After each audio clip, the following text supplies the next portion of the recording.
In Exodus, we know the story about, obviously, the parting of the Red Sea. God leading Moses away from Egypt, away from the Egyptians, away from Pharaoh, so that him and his people can escape.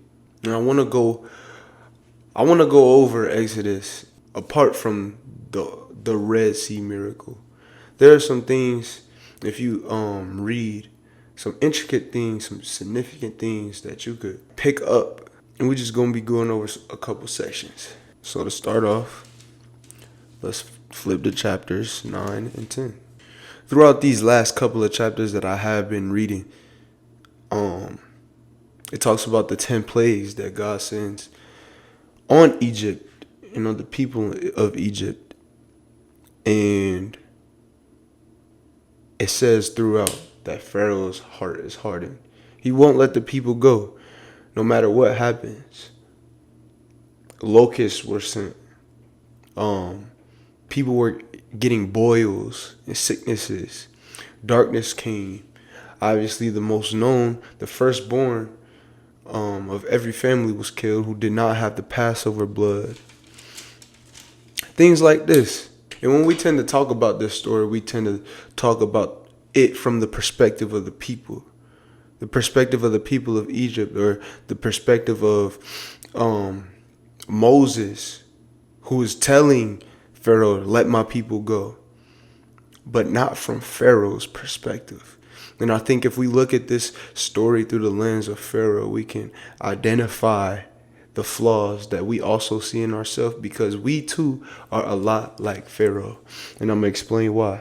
If we go back to chapter 9 and we look at the section of the seventh plague, which was hail, and Pharaoh had said to Moses and Aaron, like, okay, this time I probably have sinned.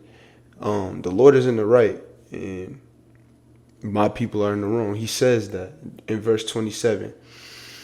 But then we skip down to verse 30. He said, but as for you and your servants, I know that you do not yet fear the Lord. Moses said that. Moses is talking about Pharaoh. Yeah, he says these things like, you know what, you're right. But there's still not fear of the Lord. Keep that in mind right there. And in the next verse it says, the flax and the barley were struck down, for the barley was in the ear and the flax was in bud. But the wheat and the emmer were not struck down, for they are late in coming up.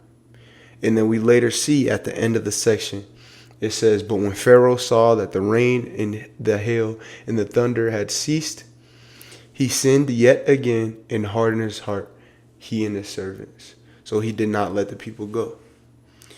Why, if he admitted his sin, did he not let the people go? If he seen all of these plagues, there were 6 other plagues before this. If he's seen all of this, why is his heart still hardened? Like I just said, there was no fear of God.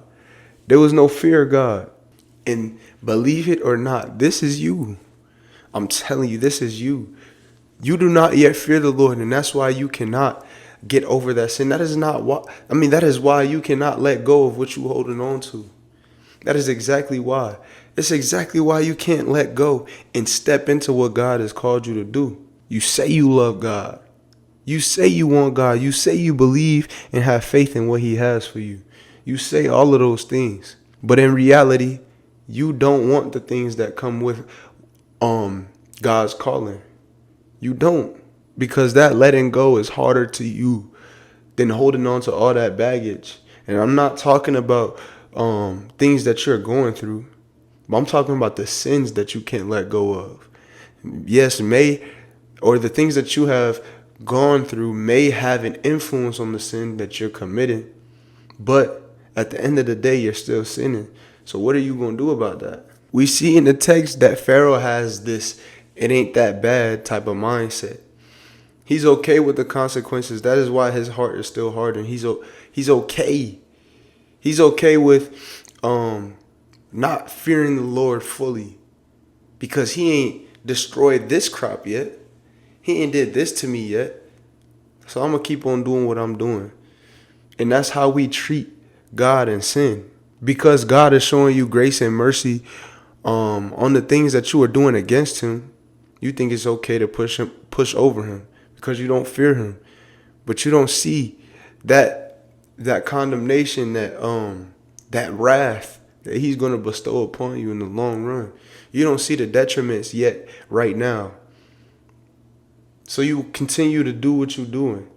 I'm telling you, if you got this same mindset of Pharaoh, and you know deep down, you know, if you got that same mindset, then that reveals your true heart posture. You need to ask yourself, like, do you really want God or not? Because I'm telling you, you cannot continue and keep taking advantage of God's grace and mercy. That's just not how things work. And we see that in the long run in Exodus, when God closed the parted Red Sea on the Egyptians when they tried to get through. Like, their fate was already determined. It was predestined before. But it took all of that building up so that people would know that God is our true and living God. And we see a little glimpse of Pharaoh admitting his wrong and knowing that he's sinning against the Lord. But he isn't fully committed to letting go. And this is partial obedience because he wanted to keep control. Don't that sound familiar? We want control of our lives. We want it to go how we want it to go. We want the pleasure and the desires that we can get from ourselves instead of letting God do what he wants to do in our life, no matter how it makes us feel. Like these things sound so familiar. We need a change of heart. Unlucky enough, Pharaoh did not have that. But we cannot love sin that much that we are not willing to have a change of heart for God and just letting go.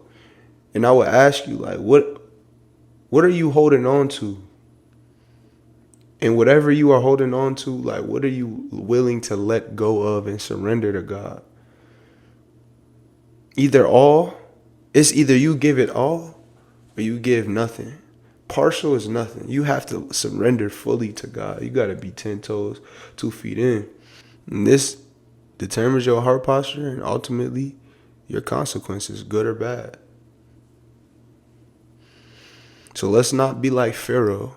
Let's keep on pushing. Let's let go. Let's humble ourselves before the Lord. Let's recognize our faults and want change because we actually want God. Let's fast forward to Exodus chapter 15. After God has did all of these things for the people of Israel, getting them out, sending the plagues and not even touching them, performing a miracle in front of their eyes, right in front of their eyes. And they triumph, they're all good, they recognize the Lord as their Lord. But then right after they come out, there is another trial or another test, whatever you want to call it. It says that they were led into the wilderness, and 3 days they didn't have water to drink. And so they got angry and they grumbled against Moses, who was leading them. Now, how much do we do this? We see what God has already done in our past, or we see what God has done in people's lives, or we seen God, we had our encounter face to face with him.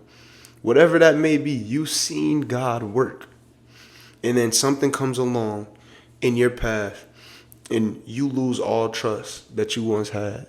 God knew their hearts. As soon as they came up out of that Red Sea, he knew their hearts and he knew exactly what he was doing when he tested them. God wants his people to continue to diligently seek him and listen to him and choose him and do the right thing, which is why he tests us. He don't want us to forget. Don't forget what God has done for you in your life. Don't be so quick to complain or worry about difficult circumstances. There's no point, especially if you've already seen what God can do. Go back home. Go back to that place or that feeling that you felt, that state of being that you felt when God came through for you. Go back to that. Remember that. Don't forget that. Because God, if he can do it once, he can do it again. He can do it another time. He can do it over and over again. So why would you forget? Why would these people forget after such a miraculous thing of the parting of a sea. And if they can do that, we can definitely do that in the little things. But we cannot. If we say we love God and we truly have faith in him, we cannot forget what he has done or forget the power that he holds and forget what he can do. One thing's for certain, we gonna always have struggles. We gonna always go through things. We're gonna always come across obstacles, but we cannot lose that trust. Just because this situation is more difficult than the last, or just because we simply forget, or just because you thought that something bad was never gonna happen again, to an extent. We can't just forget the power of God. And that's why he tests us, so that we can continue, like I said, to diligently seek him. And once we've done that enough times and trust him enough and fully submit to him, then those trials and storms that you come across, you're not going to see them as hard times, but you're going to see them as lessons in which they were to be in the first place. And then that's how you continue to grow. That's how you continue to grow faster. You want to go faster? See things for what they are. And that's blessings from God. Every circumstance, good or bad. We got to continue to move in faith in every single circumstance. In Exodus chapter 14, when all the people of Israel were looking at the sea, just sitting there, while the people of Egypt were right behind them, about to attack them, about to conquer them, they all cried out to the Lord. You know what the Lord said? The Lord told Moses, "Why do you cry to me? Tell the people of Israel to go forward." Why do you cry to me? Tell the people of Israel to go forward. Faith requires movement. You don't just sit there and cry out and think that your problems are going to be solved just because you cried out to the Lord. No, faith without works is dead. You have to move along with your faith. But you have to also believe too. You have to. God says go, and he equips us as we go. So therefore, don't fear the circumstance, fear God. Fear him. Know that he is Lord. Let go of what he's telling you to let go of. Go wherever he's telling you to go.